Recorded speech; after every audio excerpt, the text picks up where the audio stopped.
chers téléspectateurs, de vous avoir très nombreux devant vos petits écrans pour suivre cette tranche d'émission culturelle intitulée Découvrons l'écriture Mandombe. Découvrons l'écriture Mandombe, c'est une émission qui vous formera et vous informera sur la naissance de cette écriture, ses implications ainsi que ses différentes composantes. Cette écriture qui a vu le jour depuis 1998 sous l'inspiration divine de Papa Simon Kimbangu par son interposé David Wabella Diopay est divisée en 3 parties que vous allez peut-être découvrir. Notre émission consistera à vous informer, à vous faire apprendre cette écriture partant de ces signes, ces différents signes qu'on utilise. Alors nous allons plus attirer votre attention, d'être concentré chaque fois que cette émission passe, parce que c'est une nouvelle matière qui va entrer dans votre caboche, cette matière qui n'existe nulle part, sauf ici en Afrique. Chers téléspectateurs, votre émission Découvrons l'écriture négro-africaine reçoit aujourd'hui l'inventeur David Wabella Diopay qui va nous parler de comment est-il parvenu à obtenir cette écriture. C'est pourquoi nous allons sans pourtant tarder recevoir notre invité sur ce plateau qui n'est rien d'autre que l'inventeur de cette écriture, M. David Wabella Diopay. Bonjour, M. David Wabella Diopay. Bonjour, M. Maloki. Merci beaucoup d'avoir répondu à notre invitation. Nos téléspectateurs aimeraient bien savoir comment est-ce que vous êtes parvenu à inventer cette écriture. Mais aujourd'hui, je pense que l'occasion nous est offerte pour que vous puissiez juste brosser ce que c'est cette écriture et comment êtes-vous parvenu rapidement à inventer cette écriture. Merci, M. Maloki, de m'avoir accordé la parole. L'écriture négro-africaine est une révélation divine de Papa Simon Kimbangu. C'est une histoire que nous avons toujours cherché à raconter aux gens. C'est une bonne occasion pour nous, parce qu'à partir de la télévision, nous pouvons atteindre des milliers de personnes. Et je vous ai dit tout à l'heure que l'écriture négro-africaine est partie de 1978. C'est à partir d'un rêve. Un certain jour, je dormais dans ma chambre. J'ai fait un rêve dans lequel on m'a demandé d'aller en Kamba, prier et se baigner dans la source sacrée. Je vais recevoir une mission pour la race noire. Ce qui est très important, le même jour, j'en ai parlé à mes parents. Mes parents ont tergiversé, ils ont rejeté ces explications, mais après tout, ils ont quand même compris. C'est pourquoi ils m'avaient accompagné en Kamba. Et sur la route de Kamba, il y a eu plusieurs miracles que nous allons continuer à expliquer au fur et à mesure. Oui, vous avez dit tout de suite que vous avez reçu un rêve. Et dans ce rêve, Papa Simon Kimbangu vous demandait d'aller en Kamba pour se laver afin de recevoir une mission en faveur de la race noire. Alors, de votre retour en Kamba, vous êtes rentré à Kinshasa. Qu'est-ce qui s'en est suivi et comment êtes-vous parvenu à découvrir cette écriture? Après le retour d'Nkamba, je devais rencontrer les chefs spirituels de l'église Kimbangu, son éminence d'Indienne Kontima, pour les éclaircissements sur tout ce que j'avais vécu sur la route d'Nkamba. C'est comme ça que j'étais venu à Kinshasa, le rencontrer ici au centre d'accueil Kimbangu. Et quand j'ai expliqué tout ce que j'avais vécu sur la route d'Nkamba, son éminence d'Indienne Kontima me dira que vous avez une grande mission. Tout ce que vous avez vécu, ce sont des signes qui montrent clairement que vous avez une grande mission. Mais personne ne te dira la mission que tu vas avoir. À partir de maintenant, tu dois commencer à beaucoup prier. C'est par la prière que tu vas découvrir ta mission. Donc, il faut rentrer chez vous, mais il faut chaque fois beaucoup prier maintenant. Demander quelle mission vous allez recevoir. Et vous allez les découvrir par la prière. Et c'est comme ça que quand je suis rentré à la maison, je commençais à beaucoup prier. Et puis un certain jour, après avoir prié, vers 9h30, j'ai observé le mur de ma chambre qui n'était pas enduite à la partie supérieure. Je devais découvrir que le mur de briques est composé de 2 éléments qui ont la forme des chiffres 5 et 2. Bon, pour moi, c'était une simple découverte. Je ne pensais pas que c'était avec ça que je devais commencer ma mission. Et j'ai pris ça à la légère. Quand mes petits sont rentrés de l'école, j'ai essayé d'expliquer ce que j'avais découvert, que j'avais pris pour une simple découverte. on a rigolé, c'était tout. Maintenant, c'est là où j'ai toujours dit que la révélation commence à partir de ces rêves-là. Quand j'ai dormi la nuit, j'ai fait un rêve dans lequel j'ai vu d'abord un insecte qui est venu se poser sur moi. L'insecte s'est déplacé en sécrétant un liquide, tout en répétant les deux chiffres-là que j'avais découvert la journée sur les murs de briques. Je me suis réveillé, j'ai prié, et j'ai commencé à me dire, mais comment les deux chiffres-là que j'ai découvert la journée sur les murs de briques, on vient de me répéter ça sur les habits. Qu'est-ce que cela veut dire? J'ai dormi encore, et puis dans le profond sommeil, j'ai fait encore un autre rêve dans lequel j'ai vu Papa Simon Kimbangu qui m'a brandi un brevet qui était intitulé brevet d'activité matérielle. Et puis il me dira, les deux chiffres là que tu as vus, c'est avec ça que tu vas commencer ton travail. Fais des recherches sur ça, il y a beaucoup de choses qui en fait, disons, que tu vas découvrir à partir de ces deux chiffres. C'est comme ça que les jours suivants, quand je me suis réveillé le matin, je me suis rappelé de ces rêves et j'ai commencé maintenant à étudier minutieusement ces deux chiffres jusqu'à découvrir l'écriture négro-africaine. Voilà. Écoutez, bon, vous étiez à quel niveau quand vous étiez à Kinshasa ou bien vous étiez en Banzangongo quand vous avez découvert ces deux éléments-là? Parce que vous parlez de la prière, vous étiez enfermé dans une chambre, alors c'était où? À Kinshasa ou bien dans un autre village? Bon, à ce moment-là, moi j'habitais Banzangongo. Oui. J'étais venu à Kinshasa pour me faire inscrire à l'école de machiniste. J'ai fait ces rêves à partir de Kinshasa, les rêves d'appel d'un Kamba. Puis je suis allé en Kamba et puis je suis rentré à Kinshasa pour rencontrer le chef spirituel pour un conseil. Après ce conseil, j'étais obligé de rentrer en Banzangongo pour faire des prières. C'est en Banzangongo que j'avais découvert ces deux chiffres sur les murs de briques. Ok. Nos téléspectateurs aimeraient savoir, aimeraient visualiser comment vous avez tiré ces deux éléments du mur de briques. Si vous pouvez les démontrer au tableau, ça serait vraiment intéressant pour qu'on voit un peu que sur le mur de briques non ambi, comme vous venez de le dire, on peut tirer les deux éléments qui ressemblent au chiffre 5 et au chiffre 2. Papa Abeladio, vous pouvez nous faire cette démonstration. Donc vous avez le mur de briques. Le mur de briques est composé de différentes briques.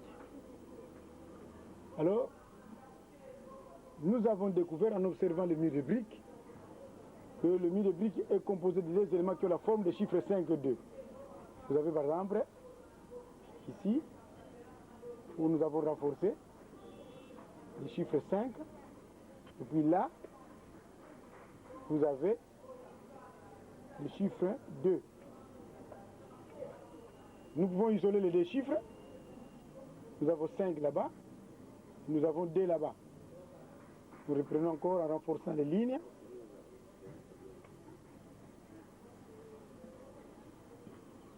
Voilà.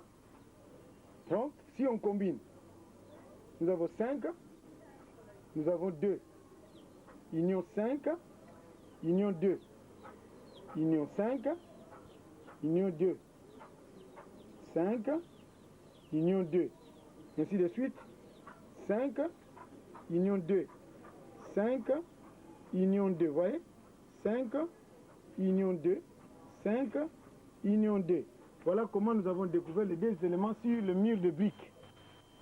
Alors maintenant, après avoir découvert ces deux éléments, on commençait à mener maintenant des études sur ces deux chiffres. Et là, ça nous avait pris encore beaucoup de temps.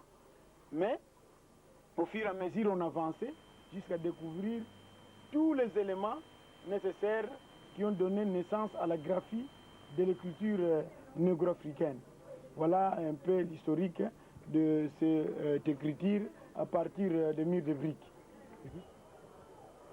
Merci beaucoup, Papa David Abeladio Paye, pour cette illustration que vous venez de faire tout de suite. Nous avons compris que l'écriture est partie du mur des briques. À partir du mur des briques, il y a les deux éléments, 5 et 2. Alors, le blanc parle de 5 et 2. Est-ce que vous avez pensé donner un autre nom à ces deux éléments, ou vous maintenez les deux chiffres dans leur nomenclature traditionnelle qui est 5 et 2 en écriture négro-africaine? Bon, la nomenclature des éléments, avant j'ai appelé ça toujours des chiffres. Mais lorsque je suis allé à l'université de Kinshasa pour une conférence, là on m'a recommandé à la recherche scientifique où je devais rencontrer le professeur Lofo, qui était le chef de département, disons, à la recherche scientifique. Certainement, il était directeur du département des sciences naturelles et appliquées. Alors, M. Lofo, lorsqu'il a suivi mon exposé, il me dira, à partir d'aujourd'hui, il ne faut plus parler de 5 et de 2. Ce ne sont plus des chiffres, mais ce sont d'autres éléments, parce que tu as découvert ça sur le mur de briques, ça n'a rien à voir avec les chiffres. C'est comme ça que j'ai commencé maintenant à faire des recherches pour la nomenclature des éléments. Au fur et à mesure que j'évoluais, j'ai fait la spéculation dans la langue Congo, donc la langue du Congo, quoi. J'ai découvert dans la langue du Congo un cantique ou une chanson chantée par nos ancêtres. C'est une chanson qui est beaucoup répétée dans le milieu Congo, où on dit par exemple Ngele Ngele Munzila Congo ndo côté Lubamba Luame Vangilanga Lembo Biame Bakilanga Ngola Zame Zize Levana Zanga Vamoneke Nyoka Moyo Ite Le Mwana Ndumba Kaidi Waitate Mune Congo Mune Congo Mwakane Ngoma Tano Zisanga Pakundungu Pakundungu Pelekete Pakundungu Pelekete Pakundungu. Donc, j'ai fait la spéculation, une recherche dans la langue du Congo. Je suis tombé sur cette chanson et j'ai tiré dans cette chanson ces deux noms qui représentent les deux symboles de base de l'écriture négrofricaine Mandombe. Donc, 5, nous avons appelé ça Pakundungu et 2 Pelekete. Voilà d'où est partie l'appellation de ces deux noms à partir de la chanson Congo. Je disais que vous avez vécu beaucoup de miracles sur le chemin d'Inkamba. Est-ce que vous pouvez nous parler d'un des miracles que vous trouvez vraiment le plus grand miracle que vous ayez rencontré sur le chemin d'Inkamba? Moi, personnellement, le miracle qui a beaucoup plus tiré mon attention, c'est le fait de rester collé au sol pendant plus de 5 heures du temps. Parce que jusqu'à aujourd'hui, je n'ai jamais compris ces phénomènes-là. Qu'est-ce qui avait fait que mes 2 pieds soient collés au sol pendant plus de 5 heures du temps. Et même quand j'étais venu voir son éminence d'Ingenda, il avait dit que j'étais dans les 5 contrées du monde, moi, d'Ingenda Guntima, mais je n'ai jamais vu ni entendu parler de quelqu'un qui est resté collé au sol. C'est seulement dans la Bible où on nous parle de la femme de Lot qui était restée collée au sol et s'est transformée en colonne de sel. 12 km d'Inkamba, après. Mais il y a encore un fait quand même que je peux aussi raconter ou expliciter. Parce qu'après avoir été collé au sol, mais la lampe tempête que j'avais, qu'on avait déposée au sol, était également collée aussi parce qu'après tout, on n'a pas pu retirer cette lampe du sol. Tout ça, ça m'a beaucoup étonné. Mes 2 pieds sont collés au sol, la lampe tempête est restée collée au sol aussi. Donc tout ça, ça s'est passé, je disais, à 12 km d'Inkamba. Et après, j'ai essayé d'expliquer aux gens pour demander pourquoi c'est là.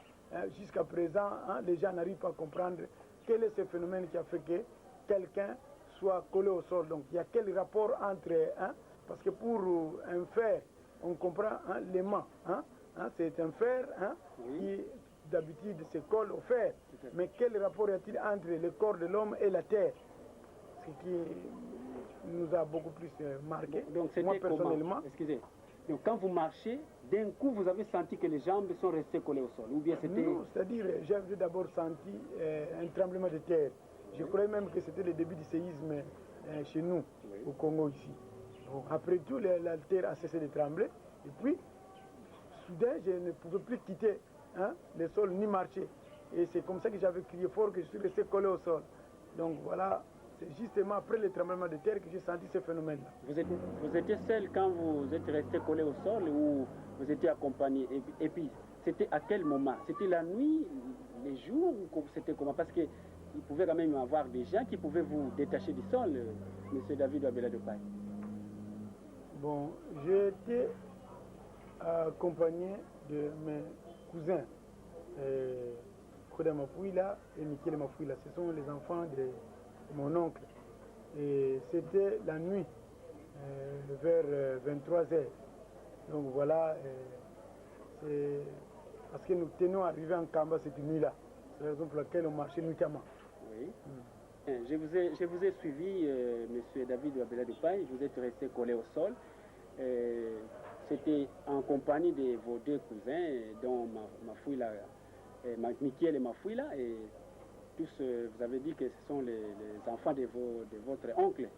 Alors, vous avez découvert les deux éléments sur les murs de briques que vous avez dénommés Pakundungu, qui ressemble au chiffre 5, et Pelekete, qui ressemble au chiffre 2. Mais comment est-ce que l'idée de l'écriture vous est venue? Est-ce qu'on vous a dit que vous allez recevoir une écriture ou enfin, qu'est-ce qui fait que vous partez de 5 et 2 jusqu'à l'écriture? C'est ça donc la mission pour laquelle on vous appelait, M. David Wabella de Paille. J'aimerais. C'est une longue histoire, M. Maloueki. C'est vraiment une longue histoire. Parce que quand j'ai découvert les deux chiffres sur les murs de briques, je commençais à étudier ça minutieusement. En étudiant ça minutieusement, j'ai découvert beaucoup de choses. Je suis passé du simple au complexe.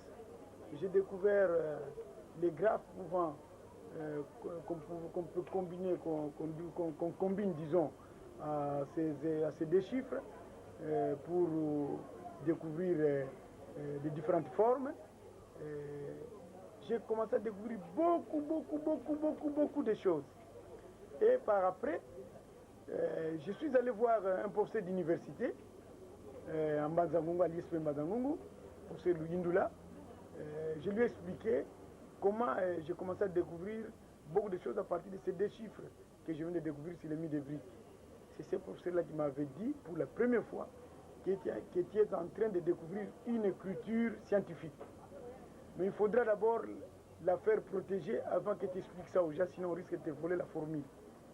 Donc, allez vite à Kinshasa, faire protéger cette découverte. C'est comme ça que j'avais compris que c'était une écriture que je commençais à découvrir. Est-ce que nous avons vraiment besoin d'une écriture, nous, les Noirs? Parce que nous savons qu'il y a l'écriture gréco-latine que nous utilisons. Ceux qui ont été sur les bancs de l'école utilisent l'écriture, savent lire et écrire dans n'importe quelle langue. Mais pourquoi nous devons avoir une écriture, nous, les hommes noirs? Parce que vous parlez d'une écriture. Monsieur Maloueki, je l'ai toujours dit, partout où j'anime des conférences sur cette écriture, que les Noirs doivent savoir que les Noirs n'avaient pas une écriture avant l'écriture négro-africaine. L'écriture occidentale que nous utilisons n'est pas notre écriture, parce que cette écriture ne fait pas notre identité. Donc, les Noirs se trompent lourdement en croyant que nous avons une écriture. Ce n'est pas notre écriture. Cette écriture ne fait pas notre identité, comme je le répète encore. L'écriture négro-africaine, c'est notre écriture parce que ça fait maintenant notre identité. Parce que l'écriture fait l'identité d'un peuple. On reconnaît un peuple par une écriture. Et notre écriture maintenant, négro-africaine, va faire notre identité partout où nous serons, partout où nous nous retrouvons. Voilà, M. Maloueki, pourquoi nous devons aujourd'hui dire que nous avons notre écriture, parce que l'écriture, c'est l'identité d'un peuple.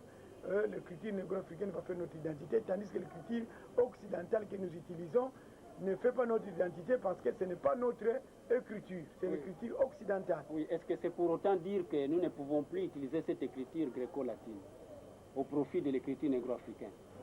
Monsieur Maloueki, je pense qu'on ne peut pas priver les gens à ne pas prendre l'écriture occidentale.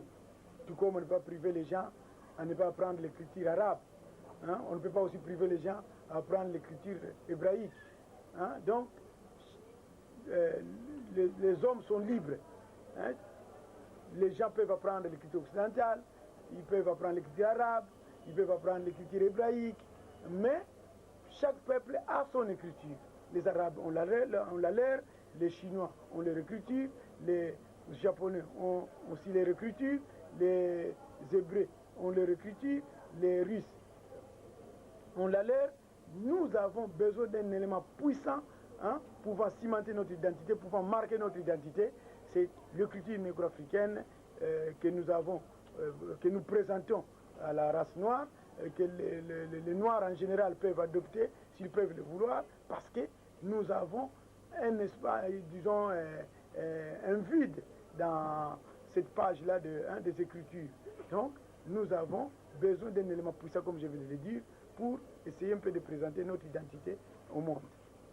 Bien, bon, quelle différence faites-vous entre votre écriture et l'écriture gréco-latine qu'on a déjà et qu'on utilise déjà? Et puis, quelles sont, si on peut dire, quelle est l'importance et qu'est-ce que l'Afrique peut attendre de cette écriture négro-africaine? Voilà.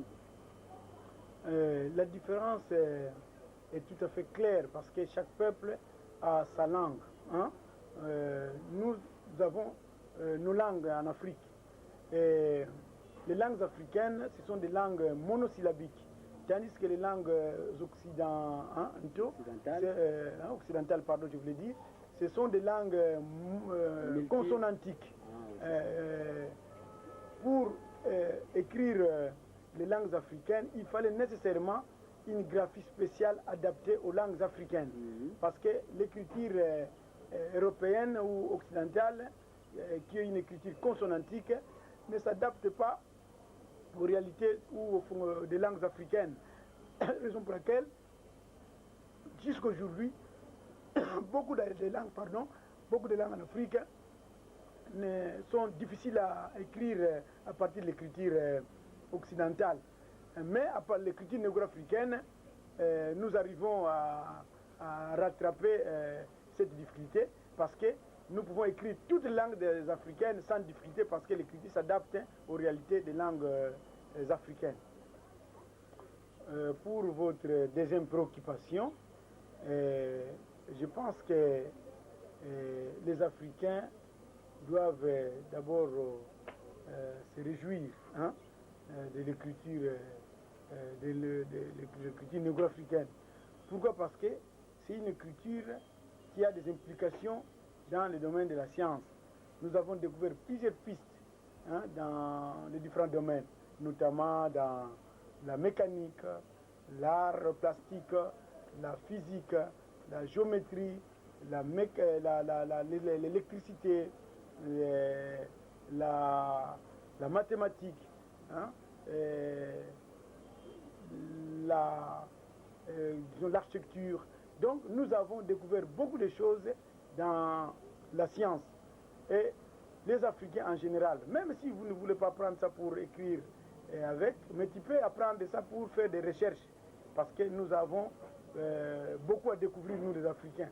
Donc l'écriture négro-africaine, qui est notre élément original, hein, des recherches, pourra nous aider chacun dans les différents domaines de découvrir de nouvelles choses à partir de notre propre base de recherche. Est-ce que ceux qui ont déjà appris cette écriture ont réalisé quelques matériels concrets, hein, ce qu'on peut voir du concret, s'il y a déjà quelques biens qu'ils ont réalisés au sein de votre centre de l'écriture négro-africaine? Bon, les exploits se font déjà au niveau des apprenants de Mandombe, parce que nous remarquons en art plastique, les apprenants de Mandombe sont en train de faire vraiment des exploits, parce qu'ils découvrent des formes extraordinaires, des motifs décoratifs impressionnants sur base de ces deux éléments de l'écriture négro-africaine. Comme vous voyez ici au tableau, nous avons quelques motifs que nous venons de choisir pour vous présenter. Donc, il y a déjà des motifs déjà impressionnants que même les spécialistes en matière de dessin ont beaucoup apprécié, notamment l'ITEX Africa, l'Académie des Beaux-Arts. Ils ont beaucoup apprécié ces motifs. Et ils étaient même surpris, ils nous ont même demandé de savoir comment vous arrivez à réaliser ça, parce qu'en Afrique, il n'y a pas une technique pour faire ça. Et nous leur avons dit que nous avons découvert cette technique grâce à la révélation de Papa Simon Kimbangu, hein, de l'écriture négro-africaine.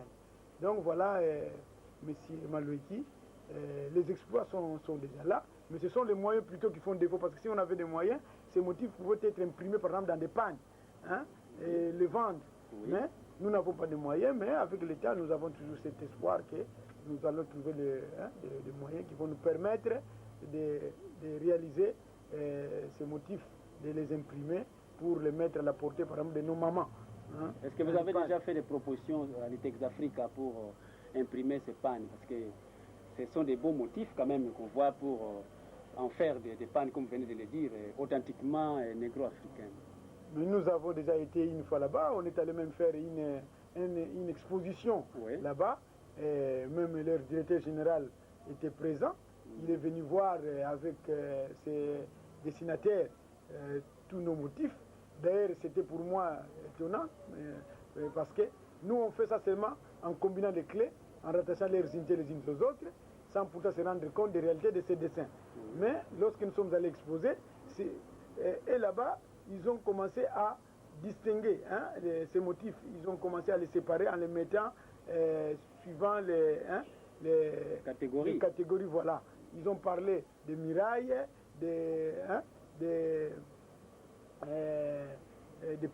paysages, en fait disons, de plusieurs sortes de choses. Donc, ils ont parlé en spécialiste. Ils ont parlé en spécialiste, c'est-à-dire chaque motif a une catégorie tout à fait spéciale que nous on n'arrive pas à connaître. C'est ces jours-là qu'on avait ça, parce qu'ils ont parlé des murailles, ils ont parlé des paysages, ils ont parlé de beaucoup de choses. En tout cas, de beaucoup de choses.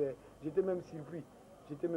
Donc voilà, cela nous avait beaucoup encouragé, parce que nous le faisons sans pourtant se rendre compte de tout ça, mais et du moins ils ont compris que nous étions dans la bonne voie, mais sans qu'on sache de quoi il s'agissait. Donc voilà, ça nous avait vraiment beaucoup encouragé ces jours-là. Une question qui peut peut-être faire rire, les gens ont fait aujourd'hui, parce que partout on plaît à la famine, mais aujourd'hui vous nous apportez l'écriture, au lieu de nous apporter la bouffe, M. David Abeladio. Qu'est-ce que vous en pensez? Bon, moi je voudrais un peu rectifier toujours votre question. Oui. Ce n'est pas moi, Abeladio, qui apporte cette écriture à la race noire, mais c'est plutôt Papa Simon Kimbangu qui apporte cette écriture à la race noire, parce que ça m'a été révélé, parce que j'ai toujours dit ça à haute voix, que c'est une écriture qui m'a été révélée par Papa Simon Kimbangu, parce que nous avons des preuves. Donc Papa Simon Kimbangu est le libérateur de l'homme noir. Et les Noirs en général doivent savoir la mission de Papa Simon Kimbangu. Et que Papa Simon Kimbangu, de son vivant, il n'avait pas terminé sa mission, mais il continue à opérer dans le monde spirituel en nous révélant de bonnes choses comme ça qui peuvent nous libérer totalement. Parce que jusque-là, lorsqu'on utilise l'écriture étrangère, on est toujours sous domination. Nous devons le dire clairement, ce sont des choses qu'on ne peut pas cacher ou on ne peut pas le dire en mâchant les mots. Donc nous devons savoir comprendre que nous sommes toujours dans la domination, parce que nous utilisons des choses qui ne sont pas nôtres. Donc voilà, l'écriture négro-africaine est une révélation de Papa Simon Kimbangu, et les gens doivent le comprendre, parce que je venais de dire tout à l'heure que nous n'avons pas une écriture. L'écriture que nous utilisons n'est pas notre écriture. Celle-ci est notre écriture, et l'homme noir doit nécessairement avoir quelque chose qui doit faire son identité. Et l'écriture négro-africaine est la mieux placée pour faire notre identité au monde. Oui. Et pour ceux qui disent à quoi ça va nous servir, parce que nous avons faim, au lieu qu'on nous invente la nourriture, des boîtes pour que nous puissions bien manger, on nous invente l'écriture. Mais nous ne pouvons pas oublier que les historiens nous disent toujours que l'écriture était la base de la civilisation. Avant que nous arrivions aux boîtes, aux problèmes d'alimentation, nous devons d'abord commencer par la base. Et la base, c'est l'écriture. Donc, nous nous avons commencé par une bonne chose qui est l'écriture. La bouffe, ça viendra. Et moi, je pense que je ne me plains même pas pour la bouffe. Parce que si nous nous plaignons pour la bouffe, c'est parce que nous ne savons pas travailler. Parce que nous avons une terre très fertile. Nous pouvons nous-mêmes travailler, faire des champs pour multiplier la bouffe, la nourriture. Nous, parce que la nourriture, c'est les plantations. Donc, M. Maloueki, pour moi, c'est un faux problème. D'ailleurs, je peux vous dire que quand je suis allé exposer une fois aux facultés catholiques, il y a un monsieur qui avait dit ça aussi, qui voulait dire que à quoi ça va servir pendant que nous avons faim, vous allez nous amener une écriture. Il y a un prêtre qui avait répondu dans la salle, il ne faut pas le suivre, c'est un cancre là. Donc c'est un faux problème, M. Maloueki. Nous avons besoin d'une écriture. Si parmi nous il y a des gens qui n'ont pas besoin de ça, nous en avons besoin. Donc voilà, je pense que nous approchons un tout petit peu vers la fin de notre émission, mais nous aimerions un peu savoir, vous avez dit que monsieur le professeur ici en Banzangongo, c'est qui monsieur Luyindula vous a demandé d'aller faire protéger le travail. Est-ce que vous avez des traces sur la protection de ce travail? Vous avez un brevet ou... Parce qu'il faut quand même que le travail soit bien conservé, que cela ne puisse pas être dérobé comme l'avait dit le professeur Luyindula. Monsieur Maloueki, ça c'est la première des choses, parce que lorsqu'on ne suit pas des conseils, on risque de regretter un jour. Dès que le professeur m'avait donné ces conseils, j'avais vite fait protéger l'écriture. L'écriture déjà protégée. D'ailleurs, c'est son éminence d'Angenda qui avait donné l'argent pour la protection de cette écriture. J'étais accompagné de notre professeur d'écriture Mandombe, qui est maintenant, qui nous représente maintenant en Afrique de l'Ouest, qui anime des conférences au Nigeria, au Maroc, au Bénin, en Libye, jusqu'aujourd'hui il est là. Et ces jours-là, il était présent quand son éminence d'Angenda avait donné l'argent pour la protection de cette écriture. Donc l'écriture négro-africaine est protégée. Il y a un brevet d'invention sur cette écriture. L'UNESCO même a reconnu ça aussi. Il y a une attestation de reconnaissance délivrée par l'UNESCO. Et puis, c'est protégé aussi aux États-Unis d'Amérique, parce que les Noirs américains qui ont suivi l'exposé de cette écriture ont trouvé ça génial et ils sont allés protéger ça encore aux États-Unis pour une grande couverture, quoi, pour que l'écriture soit vraiment bien protégée. Bien, donc je pense que de ce côté-là, il n'y a pas d'inquiétude. Chers téléspectateurs, comme vous êtes en train de nous suivre, nous avons reçu notre invité, M. David Ouabela Dupaï, qui nous parle un peu sur cette écriture qui a été révélée par Papa Simon Kimbangu en 1978. C'était au Bas-Congo. Alors, beaucoup de gens ne sont pas fixés, ne savent pas qu'il y a maintenant une écriture pour la race noire. C'est vraiment une occasion, en suivant du jour au lendemain cette émission, Découvrons l'écriture Mandombe sur Ratelki, pour comprendre comment se présente cette écriture, quelle est son importance, quelles sont les implications qui sont dans cette écriture et à quoi cette écriture peut nous servir. Parce qu'on sait qu'il y a une idéologie ou une phrase qui dit que le développement devrait être linéaire pour certains sociologues. Mais je pense que le développement n'est pas toujours linéaire. Il faudrait que nous puissions contourner ce qu'on dit le snake-like processus. Le développement doit aussi avoir une certaine originalité. Et si nous, l'homme noir, nous nous écartons de l'écriture gréco-latine en suivant l'écriture négro-africaine qui fait notre identité, qui est non seulement un moyen de communication, mais aussi un moyen de recherche, une base de recherche susceptible d'engendrer plusieurs réalités nouvelles, je pense que nous avons intérêt à pouvoir apprendre cette écriture et à pouvoir la comprendre, la maîtriser pour un grand développement. Alors, je pense que M. David Ouabela Dupaï, nous allons peut-être terminer cette émission.